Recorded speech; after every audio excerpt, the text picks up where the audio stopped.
나들목교회를 시작하고 난 다음에 얼마가 지나지 않아서 사람들이 이제 나들목교회의 존재를 알게 되고, 또 나들목교회가 좀 독특하다는 이야기를 이런저런 매체를 통해서 알고 난 다음에 사람들이 가끔씩 저를 만나면 물어보던 이야기가 있었습니다. 교회 부흥한다면서요? 이런 얘기를 저한테 많이 물어봤습니다. 그래서 그럴 때 저는 사실 약간 당황하기도 합니다. 왜냐하면 부흥이라고 하는 것이 굉장히 대단한 일인데, 교회를 막 시작하자마자 부흥한다고 그러니까 그래, 부흥한대요? 이렇게 거꾸로 물어보기도 하고요. 근데 참 재미있는 것은 사람들이 교회 부흥한다면서요? 라고 물어보고 난 다음에 곧 이어서 꼭 물어보는 질문이 있습니다.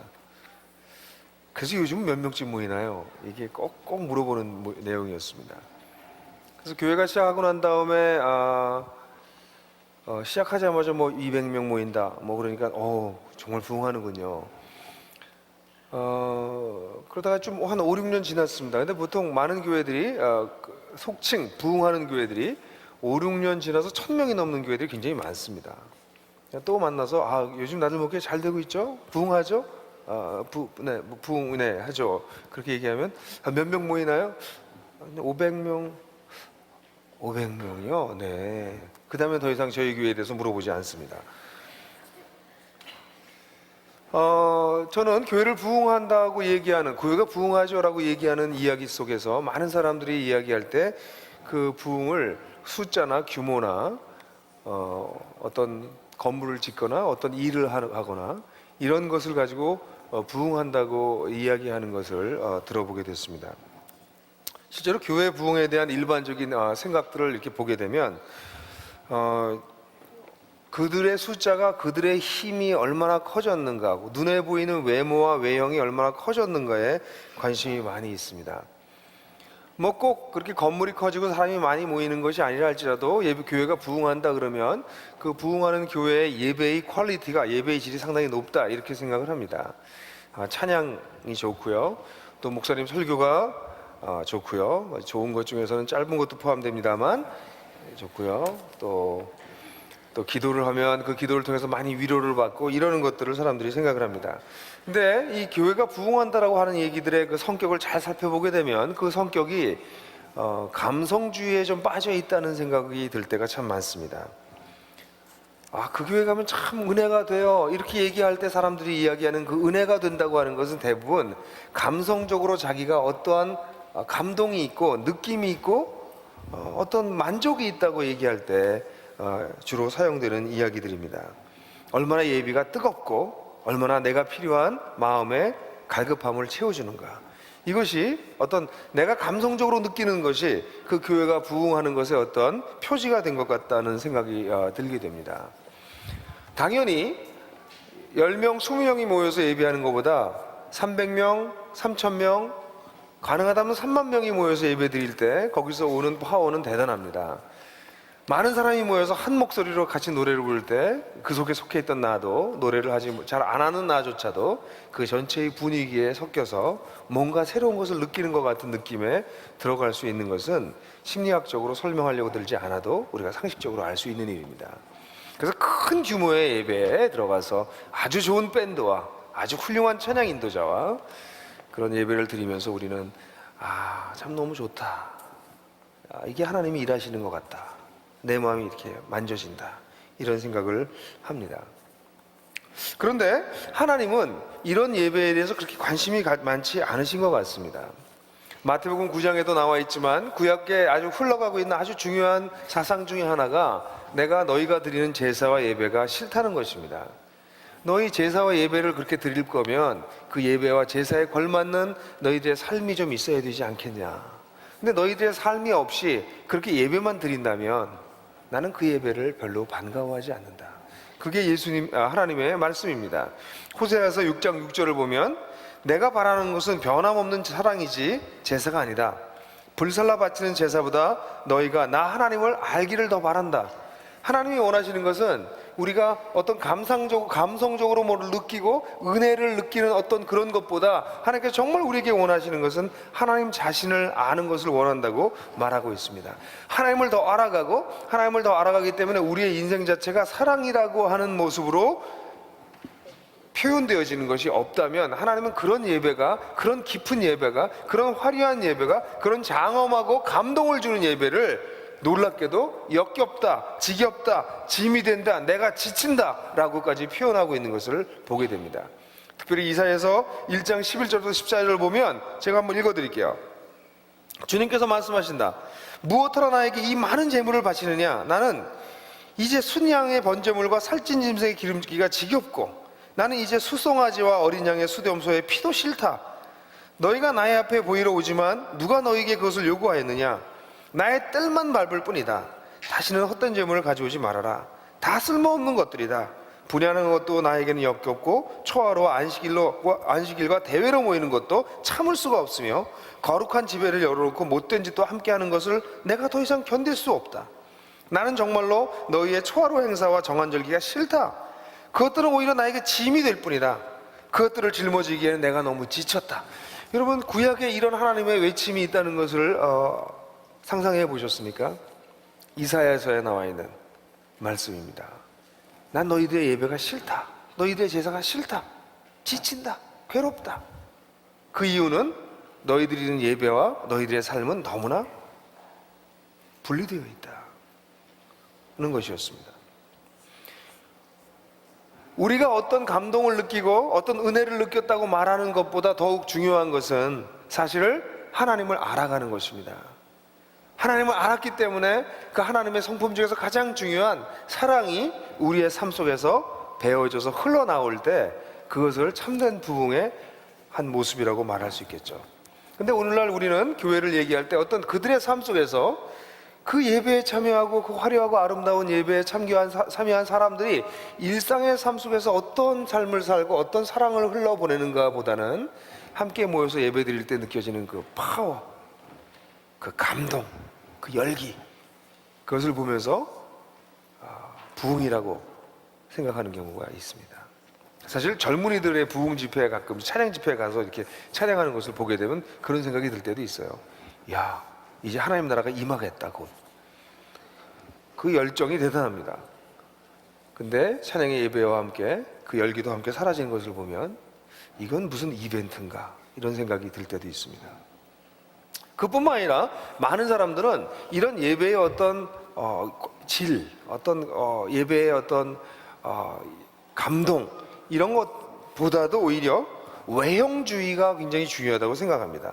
많은 사람들이 현대사회 속에 살고 있으면서 특별히 우리 자본주의 사회 속에 살고 있는 우리들은 커져야 일을 할 수 있다고 생각합니다. 자금이 있어야 일을 할 수 있다고 생각합니다.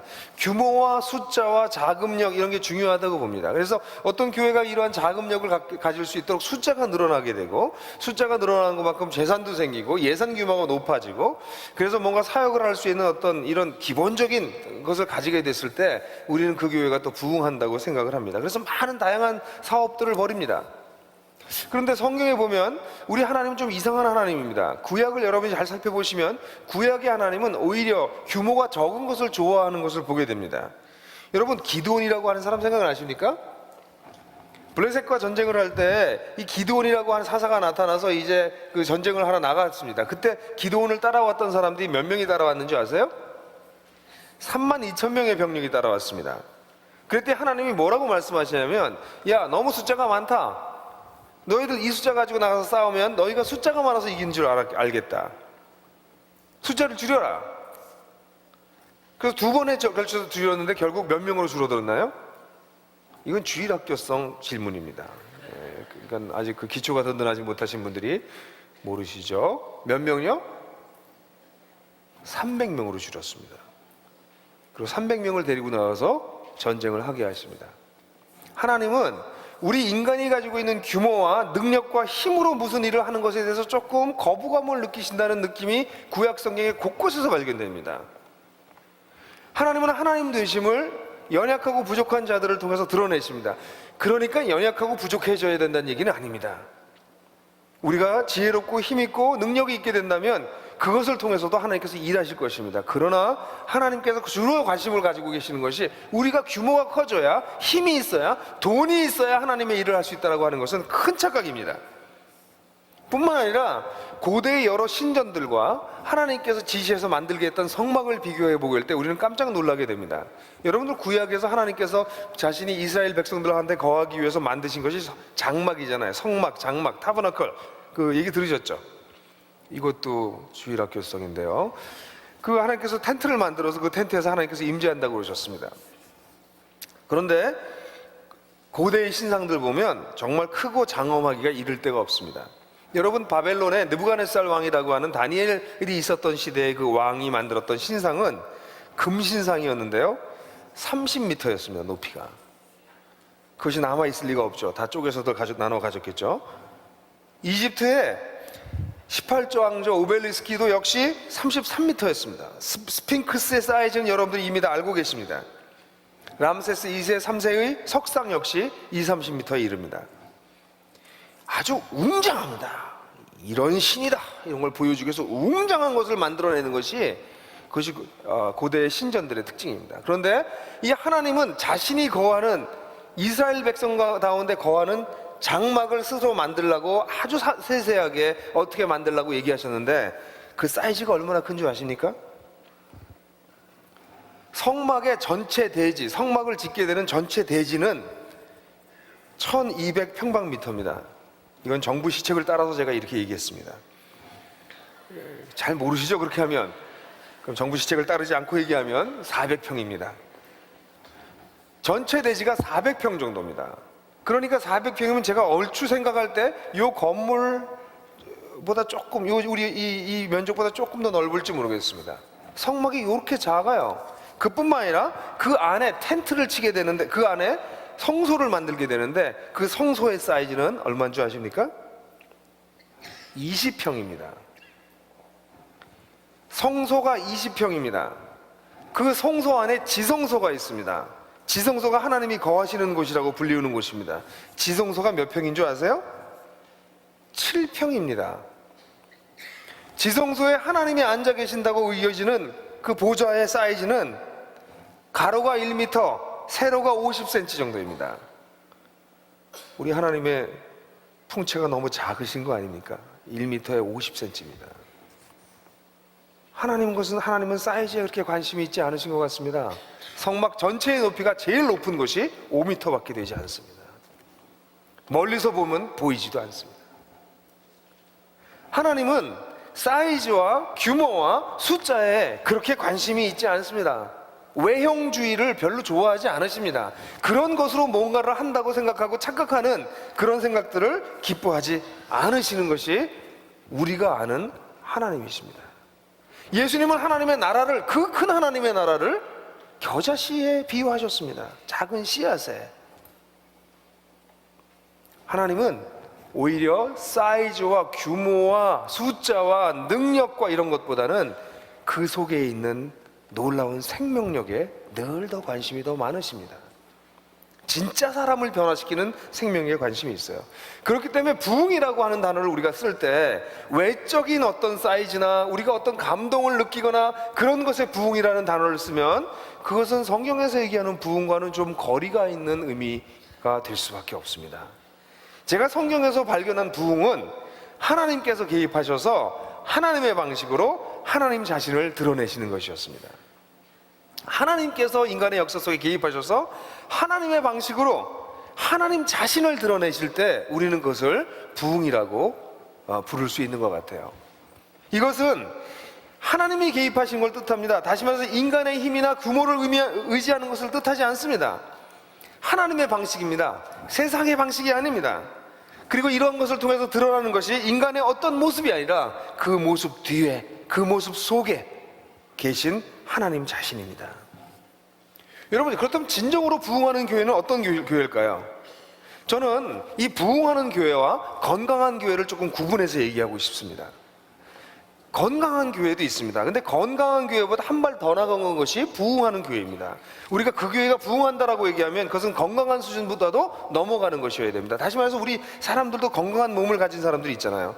건강한 몸을 갖고 건강한 마음을 가졌지만 그러나 그 사람이 별로 생산력도 없고 창의력이지도 않고 그냥 건강한 채로 자기 혼자 살아가는 사람이 있습니다. 우린 그 사람은 건강한 사람이라고 부릅니다. 그러나 정말 창의력 있고 생산력 있는 사람들은 건강한 몸을 가지고 그 다음 단계로 넘어간 사람을 우리가 건강하고 창의력 있고 생산력 있는, 그리고 우리에게 감동을 주는 사람이라고 우리는 말합니다. 그래서 교회도 마찬가지입니다. 교회는 사실은 여러 단계가 있을 수 있는데, 우리가 아주 쉽게 얘기한다면 교회들 중에서는 건강하지 않은 교회가 있고요, 그냥 건강한 교회가 있고, 건강한 정도가 아니라 부흥하는 교회, 생명력 있고 창의적이며 우리에게 사람들에게 감동을 일으키는 그런 교회가 있습니다. 그 교회를 우리가 부흥하는 교회라고 말할 수 있을 것 같아요. 저는 그래서 오늘 여러분들에게 건강하지 않은 교회에 대해서 별로 집중하고 싶지가 않습니다. 우리는 건강한 교회와 건강한 교회를 넘어선 부흥하는 교회를 좀 비교해 보면서 우리 나들목교회가 어느 쪽으로 가야 되는지를 좀 살펴보면서 잠깐 짧게나마 중간중간에 건강하지 않은 교회의 특징도 제가 말씀드리려고 합니다. 제가 이 말씀을 생각할 때 정말 성경 본문을 어디를 택할까를 고민을 굉장히 많이 했습니다. 왜냐하면 성경에는 교회에 대해서 얘기하는 본문이 굉장히 많아요. 그래서 제가 서너 번 고민을 했습니다. 그러나 결국 마지막에 택한 본문은 제가 제일 좋아하는 본문이었습니다. 에베소서 4장 13절입니다. 같이 한번 건강한 교회의 모습을 한번 찾아봅시다. 같이 읽겠습니다. 시작. 그리하여 우리 모두가 하나님의 아들을 믿는 일과 아는 일에 하나가 되고 온전한 사람이 되어서 그리스도의 충만하심이 경지에 다다르게 됩니다. 여러분, 건강한 교회는 나의 삶의 의미가 무엇인지, 어떻게 살아야 되는지 답을 줄 수 있는 교회입니다. 그 교회들은 예수님의 복음을 잘 설명해 주기 때문에 예수님의 복음을 통해서, 예수님을 통해서 나의 삶의 의미는 무엇인지, 나는 어떻게 살아야 되는지를 발견할 수 있게 도와줘요. 그래서 건강한 교회의 특징 중에 아주 중요한 표지가, 그 교회에서는 회심이 일어납니다. 하나님을 몰랐던 사람들이 하나님께로 돌아오는 회심이 일어나는 것이 건강한 교회입니다. 뿐만 아니라 이 건강한 교회들은 나의 어떤 인생에 있는 여러 위기가 닥쳤을 때, 나에게 어떤 고통이 있었을 때 그 위기와 고통을 어떻게 대처해야 되는지를 보여줍니다. 예수님을 통해서 성경적인 다 해답을 찾아줍니다. 근데 건강치 않은 교회들은 이 삶 자체에 대해서 편협한 이해를 가지고 있고, 인생의 고통에 대해서 잘 모릅니다. 인간이 겪는 고통이 믿음이 없기 때문에, 기도하지 않았기 때문이라고 간단하게 해결해 버립니다. 사실 이 뒤에는 하나님에 대한 왜곡된 이미지가 사실은 도사리고 있습니다. 그런데 건강한 교회가 이렇게 나의 문제를 해결해 준다면, 부흥하는 교회는 이것을 넘어섭니다. 나에 관련된 문제 때문에 우리는 하나님을 찾습니다. 그런데 부흥하는 교회에서는 이제 나에 대한 관심에서 그 교회들은 하나님에 대한 관심으로 그 시각을 옮겨 놓습니다. 나의 삶의 의미는 뭘까? 내 인생의 고통은 어떻게 해야 되지? 이 내 인생의 위기는 어떻게 풀지? 라는 문제를 답변해 주는 것이 건강한 교회라면, 부흥하는 교회는 거기에서 더 나아가서 이 문제에 답을 주시는 하나님은 도대체 어떤 분인가? 그 해답이 되기 위해서 이 땅에 오신 예수 그리스도는 과연 어떤 분인가? 그래서 이 건강한 교회는 나 대신에 하나님의 관심을, 부흥하는 교회는 나 대신에 하나님에 대한 관심을 더욱 깊게 심화시키는 그런 교회들입니다. 이런 교회에서는 예수님에 대한 어떤 감격과 매료됨이 있습니다.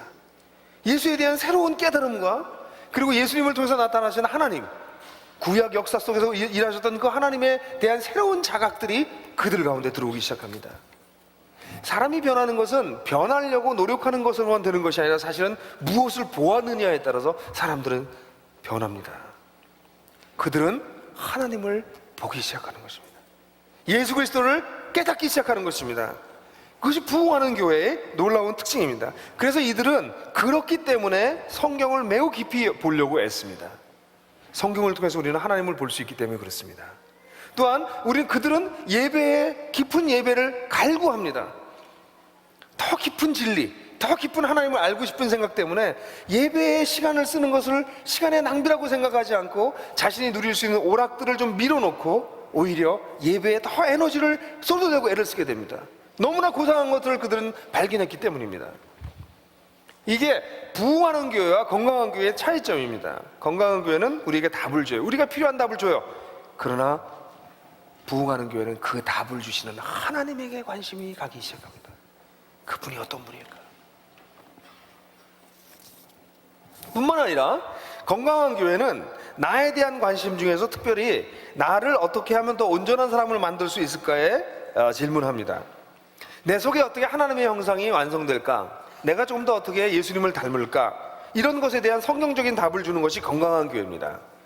어느 교회를 갔는데 그 교회에 다니면서 우리가 지난번에 봤던 것처럼 교회 믿음은 좋은데 왜 저래? 이렇게 사람이 되면 그것은 건강한 교회가 아니라 건강치 않은 교회입니다. 사실 건강치 않은 교회들은 사람들로 하여금 잘못된 성경 지식으로 사람을 억압합니다. 그릇된 죄책감을 가져다 줍니다.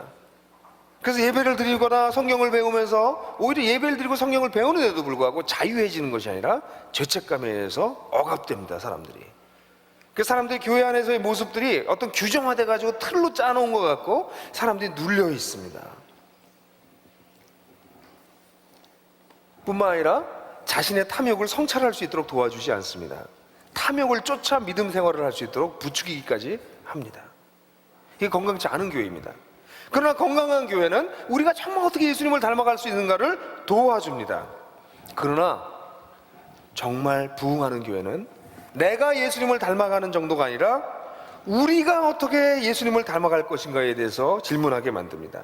아까 나와 하나님에 대해서 에베소 4장 13절에서 우리가 모두 하나님의 아들을 믿는 일과 아는 일에 하나가 된다는 얘기를 했습니다.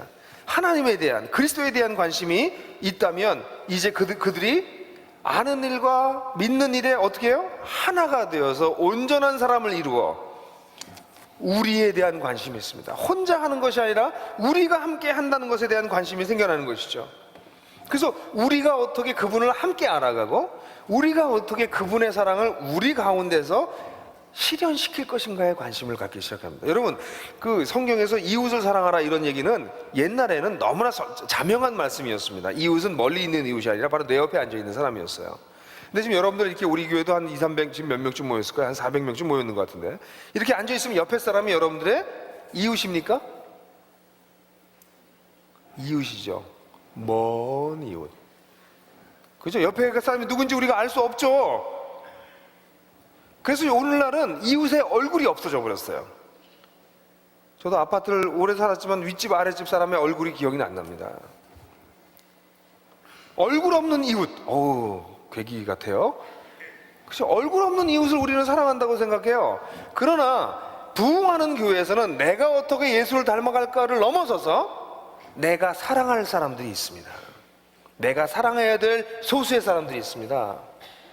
그들이 사랑스러워서가 아니라 나에게 주어진 사람이기 때문에 그렇습니다. 내가 그들을 사랑하기 위해서 희생해야 될 부분들이 있습니다. 내가 누구를 사랑해야 될지 대상이 분명하다는 것입니다.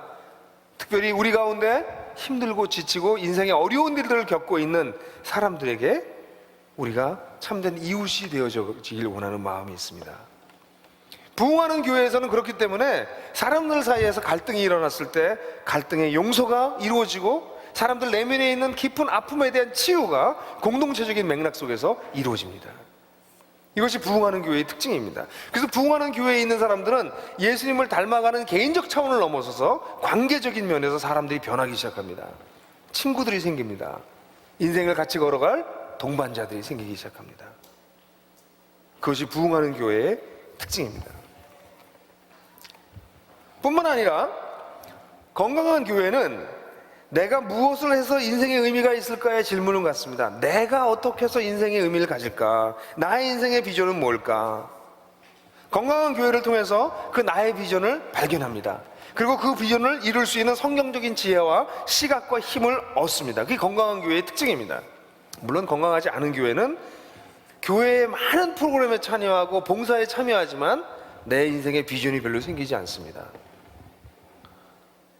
내 인생을 생명을 바쳐서 드릴 만한 무엇이 찾아지지 않습니다. 프로그램을 열심히 참여하지만 여러 가지 봉사는 하지만 건강한 교회에서는 이런 것들이 비전이 생기기 시작합니다. 그것을 어떻게 살아내야 될지 감이 잡힙니다.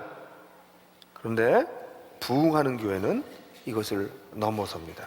이 본문에 보게 되면 우리가 하나님의 아들을 아는 일과 믿는 일에 하나가 돼요. 우리가 첫 번째 건강한 교회, 부흥하는 교회는 하나님에게 관심을 갖기 시작해요. 아는 일과 믿는 일이 하나가 되는 것. 그 다음에 두 번째 건강한 교회, 부흥하는 교회는 다 하나가 되어 한 사람이 되어서 우리가 하나의 작은 공동체들, 관계들이 형성되어져요. 그리고 세 번째 부흥하는 교회의 특징은 뭐라고 나와 있나요? 그리스도의 충만하심의 경지에 이르게 돼요. 여기 그리스도의 충만하심의 경지에 이른다고 하는 에베소 4장 13절은 에베소 1장 23절을 이렇게 떠올리게 합니다. 에베소 1장 23절은 교회는 그리스도의 몸이요 만물 안에서 만물을 충만케 하시는 분의 충만이다 그럽니다. 교회, 우리가 나에 대한 관심이 우리에 대한 관심으로 변하고 우리가 성장해서 그리스도의 충만하심에 이르게 될 때 나타나는 결과는 만물을 충만케 하는 일입니다. 여러분, 만물은 허무에 굴복해 있습니다. 공허합니다. 그것이 만물의 특징입니다. 우리 인생사의 특징이 공허함입니다. 그런데 예수님을 통해서 이 교회가 세워질 때 이 교회를 통해서 이 허무한 세상을 회복하기 시작합니다. 충만케 하기 시작합니다. 그게 교회의 특징입니다. 부흥하는 교회는 그렇기 때문에 개인의 비전을 찾게 해주는 것을 넘어서서 우리의 비전이 무엇인지, 우리가 함께 이 공허함에 허무함에 굴복하고 있는 수많은 사람들과 사회와 문화까지 어떻게 변화시킬 수 있는지에 대한 비전을 갖게 만들어줍니다. 꿈을 꾸게 만들고 그 꿈에 의해서 조금씩 움직일 수 있도록 만들어줍니다. 이 놀라운 하나님께서 충만케 하시는 이 허무한 세상 속에서 삶에 참된 의미를 주시는 일에 내 인생을, 우리를 어떻게 드릴 수 있을까, 이런 생각들을 하게 만드는 것이 부흥하는 교회의 특징인 것입니다. 여러분, 저는 우리 나들목은 건강한 교회에는 와 있다고 생각합니다. 그런데 나들목이 부흥하는 교회라고 말할 수 있는가? 우리는 가야 될 길이 좀 더 멀다고 생각해요. 건강하지 않은 요소들은 상당히 없어졌습니다. 나들목 교회는 건강한 교회라고 감히 말할 수 있습니다. 그러나 우리가 건강한 교회에서 머물 것입니까? 하나님께서 원하시는 것은 단순히 건강한 교회에서 머무는 것이 아니라 진정한 의미에서 부흥하는 교회로 우리가 이전하기를 하나님께서는 원하십니다. 그렇다면 우리가 어떻게 구체적으로 이 부흥하는 교회로 우리가 함께 갈 수 있겠습니까? 첫 번째는요, 다니지만 마시고 대신 속하십시오. 여러분, 교회에 대한 참된 이해를 하십시오. 교회는 그 단어 자체가 공동체입니다. 에클레시아라고 하는 단어 자체는 그 자체가 사람들의 모임을 뜻합니다. 함께 모인 것입니다. 여러분들 교회 다니신다는 말을 쓰신다면 그 단어를 이제 좀 바꾸십시오. 난 교회 안 다녀. 왜냐면 난 그 교회에 속했기 때문에. 여러분, 회사 다니시죠? 학교도 다니시죠? 여러분 집도 다니시나요? 난 신촌에 있는 우리 집 다녀. 그래요? 네? 교회를 다니신다고 표현할 수 있고 그 표현이 자연스러운 분들은 교회가 직장이나 학교나 어떤 내가 자주 다니는 서점이나 이런 데입니다. 자주 가긴 하기 때문에 다닌다는 표현을 씁니다.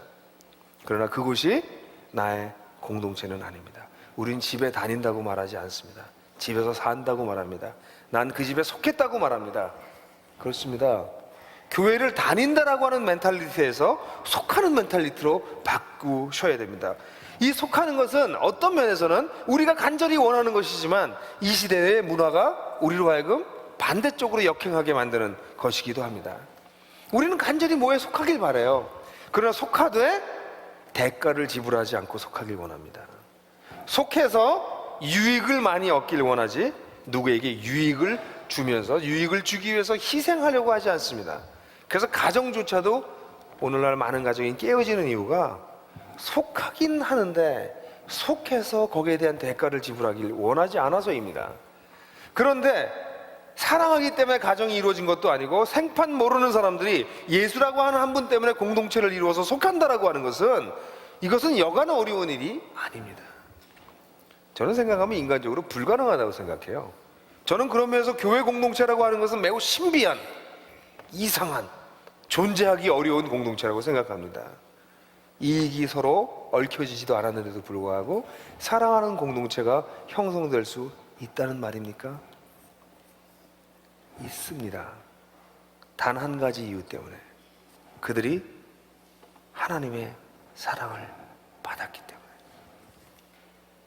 말로 다할 수 없는 사랑을 받았기 때문에. 서로 마음에 들지 않고 서로 좋아하는 사람이 아니고 때때로 마음을 불편하게 하는 사람들이라 할지라도 그들이 서로를 떠나지 못하는 것은 그들 모두가 동일한 분의 사랑을 받았기 때문입니다. 그러므로 이 공동체에 대한 하나님의 비전을 발견하십시오. 하나님의 사랑의 다스림을 인정하십시오.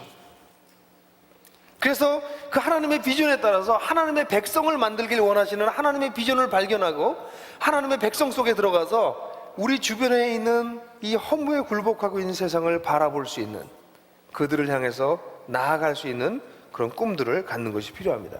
여러분, 단일 교회를 찾지 마십시오. 속할 교회를 찾으십시오. 제 열린 대화에 가끔 찾아오시는 분들이 오시면 가끔 이런 말을 하기도 합니다. 단일 교회를 찾으세요? 그럼 우리 교회는 아닙니다. 우리 교회는 속할 교회입니다. 물론 처음엔 좀 다녀보셔야죠. 처음부터 속할 수는 없습니다. 그러나 나는 10년째 다니고 있다, 이건 좀 곤란합니다. 불가능하군요. 우린 9년밖에 안 됐으니까. 5년째 다니고 있다, 이건 좀 불가능합니다. 그죠? 교회는 다니는 곳이 아니라 속하는 곳입니다. 다니신다면 속하기 위해서, 탐색하기 위해서 다니시는 것 너무 좋습니다. 왜요? 교회를 찾는 것은 배우자를 찾는 것만큼이나 중요하기 때문에 그렇습니다. 교회는 사람들의 인생을 바꿔놓습니다. 그래서 저는 우리 교회 새로 오시는 분들한테 굉장히 쿨하게 답합니다. 우리 교회 오세요. 절대 그렇게 얘기 안 합니다. 교회를 선택하는 건 중요한 일입니다. 저희 교회 서너 번 나와보시고 심각하게 결정하십시오. 꼭 우리 교회가 아니어도 좋습니다. 형제에게 자매에게 맞는 교회를 찾으셔야 됩니다. 그리고 거기에 속하셔야 됩니다. 그리고 속에서는 간절하게 말하고 있죠. 우리 교회에 있어야 돼요, 이렇게. 그래서 제가 그 얘기를 안 합니다. 왜냐하면 교회는 그렇게 사람들을 막 끄집어 모으는 곳이 아니라 함께 갈 사람들이 모이는 곳이에요. 함께 갈 사람들이. 교회는 공동체입니다. 비록 부족하지만, 부족해도 공동체입니다. 그러므로 교회를 다니지만 마십시오. 속하십시오. 두 번째, 배우지만 마십시오. 배우긴 해야 됩니다. 우리 교회에 보면 여러분들 어떤 분들이 그런 분들이 있어요. 우리 교회는 무슨 학원이에요? 이런 얘기를 합니다. 학원 맞습니다. 우리는 하나님 나라 학원입니다. 하나님 나라에 속한 많은 것들은 우리가 함께 배울 필요가 있습니다. 배워야 됩니다. 근데 배우는 것으로 끝나면 안 됩니다. 배우고 난 다음에 배우는 것의 아주 핵심적인 것은, 배움은 사실은 추구하기 위한 것입니다. 배우지만 말고 추구하십시오. 하나님이 여러분들에게 지식으로 남아있지 말게 하십시오. 하나님에 대한 지식과 하나님의 나라가 여러분들의 신학 지식이 되지 말게 하십시오. 여러분들 우리 교회에서 하나님 나라에 대한 이야기를 많이 듣습니다. 많이 공부합니다. 제가 처음에 하나님 나라에 대해서 우리 교회에 대해서 설명할 때 많은 사람들이 하나님 나라를 처음 들었습니다. 근데 이제는 우리 나들목에 오신 분들이 하나님 나라에 대한 이해가 깊어졌습니다. 너무나 감사할 일입니다.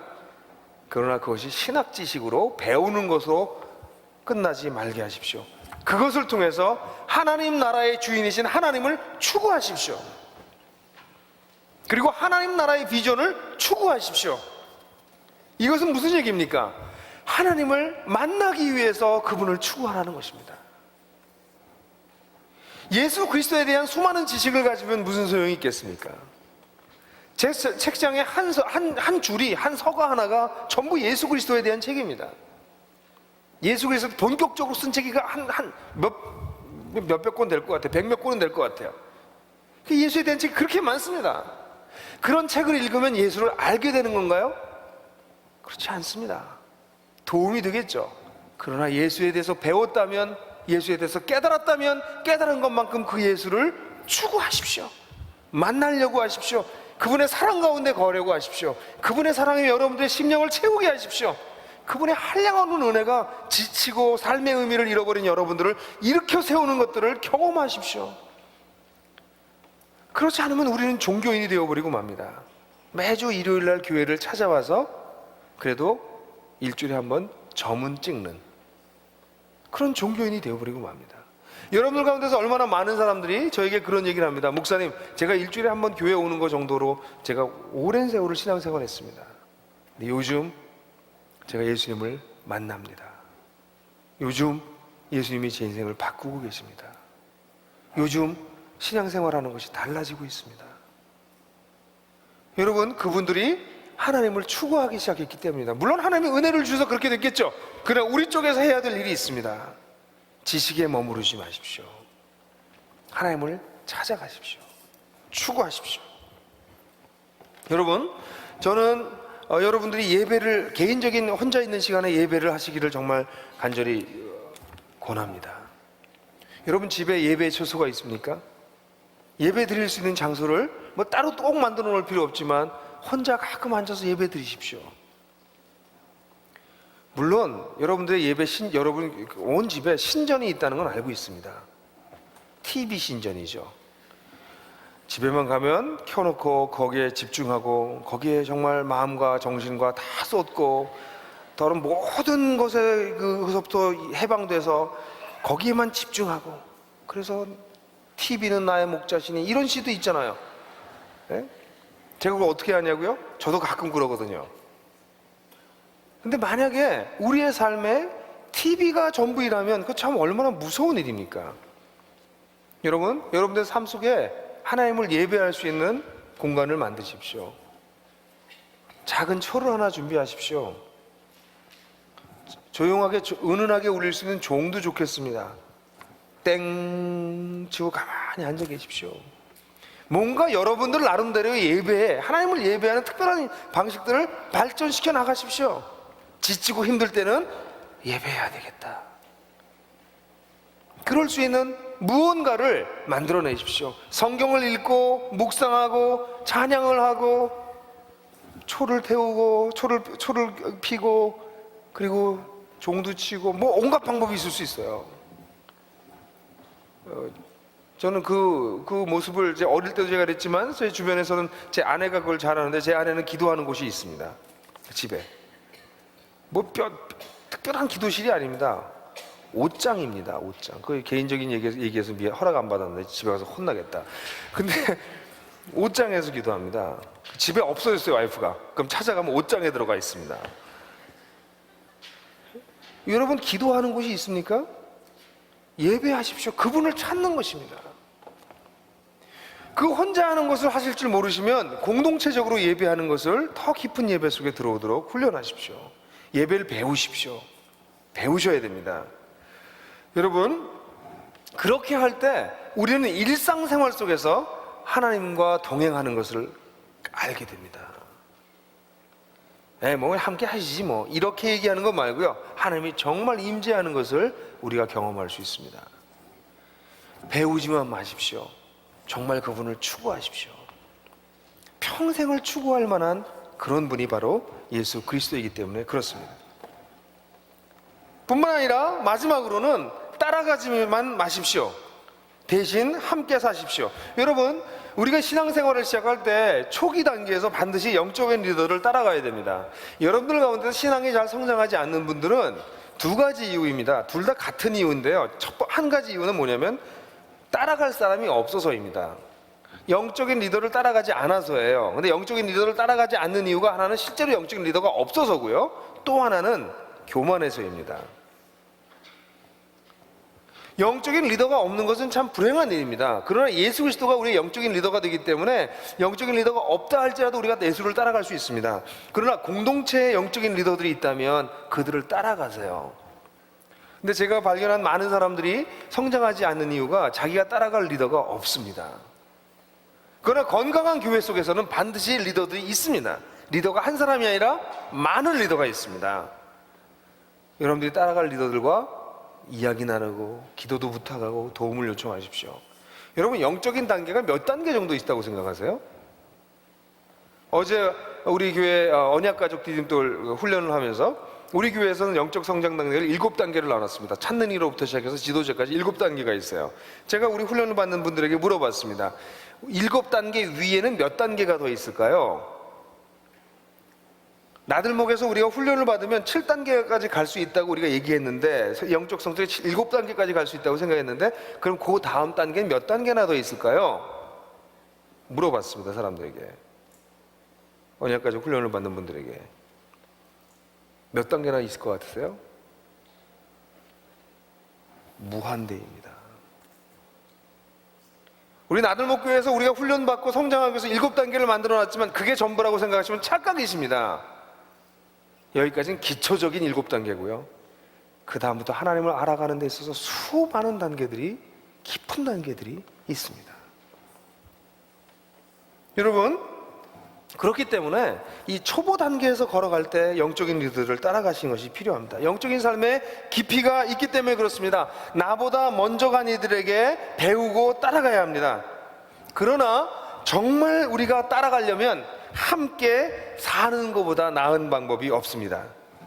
우리가 함께 지내기 시작할 때 우리는 그들을 보게 되고 그들의 고민을 알게 되고 그들이 어떤 갈등을 하면서도 우리보다 앞서가고 있는지를 보게 됩니다. 우리랑 동일한 사람인데도 불구하고 예수님을 닮아가고 있는 그 비결을 우리는 그 사람들을 통해서 보게 되는 것입니다. 단순히 멀리서 보는 것이 아니라 가까이서 볼 수 있는 그런 놀라운 축복을 누리게 되는 것이죠. 그럴 때 나도 이들과 함께 자라가면서 어떤 삶을 살 수 있을까에 대한 꿈을 꾸기 시작합니다. 아까 말씀드렸잖아요. 건강한 교회는 내 비전이 뭔가를 생각하게 한다면, 부흥하는 교회는 우리의 비전이 무엇인가를 꿈꾸게 만듭니다. 우리가 속해 있는 세상이 어떤 세상인지를 보게 되는 것이죠. 그 속에서 우리는 어떻게 함께 살 것인가를 고민하기 시작하는 것이죠. 그것이 건강한 교회에서 부흥하는 교회로 넘어가는 길목입니다. 진정한 꿈을 꾸기 시작한다면 그 꿈은 늘 상황에서 옵니다. 우리가 살고 있는 세상에 대한 이해에서 옵니다. 아, 우리가 살고 있는 세상이 이렇구나. 나는 그런 일을 겪고 있지 않지만 이런 어려움도 있구나. 나도 겪을 수 있고요. 이런 문제를 바라보면서 우리는 무엇을 할 것일까? 이런 것을 고민하기 시작합니다. 우리가 할 수 있는 일이 보이기 시작할 때 조금씩 함께 하기 위해서 움직여 나가십시오. 처음엔 작은 것부터 가정교회가 함께 움직여 나가는 것이 필요합니다. 우리 작은 공동체들이 우리가 함께 움직여 나가는 것들이 필요합니다. 우리 가족교회들 중에서 요즘 그 공부방에 와서 밥 해주는 분들 보면 제가 너무너무 고마워요. 우리 공부방 아이들이 그 집에서도 잘 먹기 힘든 그 밥을, 그 맛있는 밥을, 저도 그래서 가끔 거기 껴서 먹는데요. 집에서 먹기 힘든 밥이기 때문에. 근데 그런 밥을 거기서 와서들 해주세요. 너무 기쁘게, 너무 좋은 재료들을 가지고 와서, 너무 정성껏. 저는 하나님께서 얼마나 그들을 기뻐하실까 생각해봐요. 그런 작은 일을 시작해 보십시오. 우리 노숙자들, 노숙자 우리 형제라고 불러야 될까요? 우리 거리에 있는 분들, 그분들 돕기 위해서 나가는 일들, 작은 것부터 시작해 보십시오. 뿐만 아니라 여러분들 각각이 속해져 있는 일터가 있잖아요. 학교가 있잖아요. 그 속에서 그리스도인은 어떻게 살아갈 것인가를 고민하고, 하나님이 계시지 않은 것처럼 보이는 바로 그 삶의 현장 속에서 하나님과 동행하는 것을 어떻게 살 수 있는지, 어떤 비전을 가지고, 무슨 꿈을 가지고 내 직장에서, 내 일터에서 살 것인지에 대해서 같이 나누십시오. 우리 공동체는 모여서, 그렇게 모여있는 교회에서는 우리가 해야 될 것은 각자 흩어져서 살아가게 될 수밖에 없는 삶의 현장에서 어떤 모양의, 어떤 색깔의, 어떤 꿈을 가지고 살 것인가를 나누는 사람들이 바로 우리의 공동체이기 때문에 그렇습니다. 함께 사십시오. 저는 그런 면에서 교회가 이 땅에 억울하고, 이 땅에 힘이 없고, 이 땅에 약한 자들을 향해서 어떻게 나아갈 수 있는가? 내가 그렇다, 그 소리 그만하고 나보다 더 힘든 사람들을 위해서 어떻게 우리가 나아갈 수 있을까? 그런 꿈을 꾸는 것이 교회라고 생각해요. 근데 그렇게 하려면 작은 것부터 시작하셔야 됩니다. 함께 산다는 얘기하는 것은 꿈꾸고 움직이는 것을 뜻하는데, 꿈꾸고 움직이는 것은 큰 꿈을 꾸고 큰 프로젝트를 만들어서 움직이는 것이 아니라 작은 꿈을 꾸고 작은 걸음을 걷기 시작하는 것입니다. 그러면 그 작은 걸음들이 모여져서 나중에 큰 걸음이, 큰 보폭이 될 수 있기 때문에 그렇습니다. 세상의 모든 큰 꿈들은 하루아침에 꺼진 꿈들이 없습니다. 작은 꿈들이 모여서, 작은 보폭들이 모여서 큰 보폭이 되는 것이기 때문에 그렇습니다. 저는 더 나아가서 우리 교회에서 여러분들이 이렇게 같이 꿈을 꾸면서 그런 교회를 세워나가다가 보면 저는 이런 당연한 귀결에 이를 거라고 보여져요. 지역 공동체에 대한 꿈들이 생겨날 거라고 봅니다. 야, 이렇게 흩어져서 우리 가끔 만나니까 공동체가 안 된다. 우리 한 군데 모여 살자. 한 집에 살긴 힘들어도 그냥 걸어서 10분, 5분, 10분 거리에 있을 수 있는 그 정도 거리에서 같이 살아보자. 그래서 그 동네 자체를 좀 건강한 동네, 살기 좋은 동네로 바꿀 수 있는 그런 일을 좀 해보자. 그런 꿈을 꾸는 일들이 생기지 않을까요? 저는 그런 기대가 있습니다. 나들목 교회는 숫자가 많아지길 바라요. 많아져서 댕강댕강 잘라내는 것이 아니라 사람들을, 자, 우리 교회가 이제 1000명이 됐으니까 200명 잘라냅시다, 이렇게 하는 것이 아니라 교회 숫자가 늘어가는 것과 함께 그 속에서 우리는 일산 지역에다 공동체를 세우고 싶어요. 일산의 사람들이 모여서 꿈을 꾸고 공동체를 그곳에 세우길 바라요. 일산에서 여기까지 오시는 분들 믿음이 얼마나 대단합니까? 너무 먼 데서 오잖아요. 내가 사는 지역에 우리 나들목 도서관 만든 거 있잖아요. 저런 식으로 공동체를 파고 들어갈 수 있는, 어린이집 만들어서 파고 들어가고 사람을 돕는, 그리고 그런 것들을 중심으로 해서 노숙자도 돕고, 그런 무엇보다도 이러한 일을 통해서 많은 사람들이 예수께로 돌아오는 일들을 꿈꿀 수 있는 그런 눈에 보이는 공동체들을 한번 세워보자, 이런 꿈들을 갖는 사람들이 전 나오게 될 것을 기대하고 있고, 이미 그런 꿈을 마음속에 가지고 있는 사람들이 있다는 것을 알고 있어요.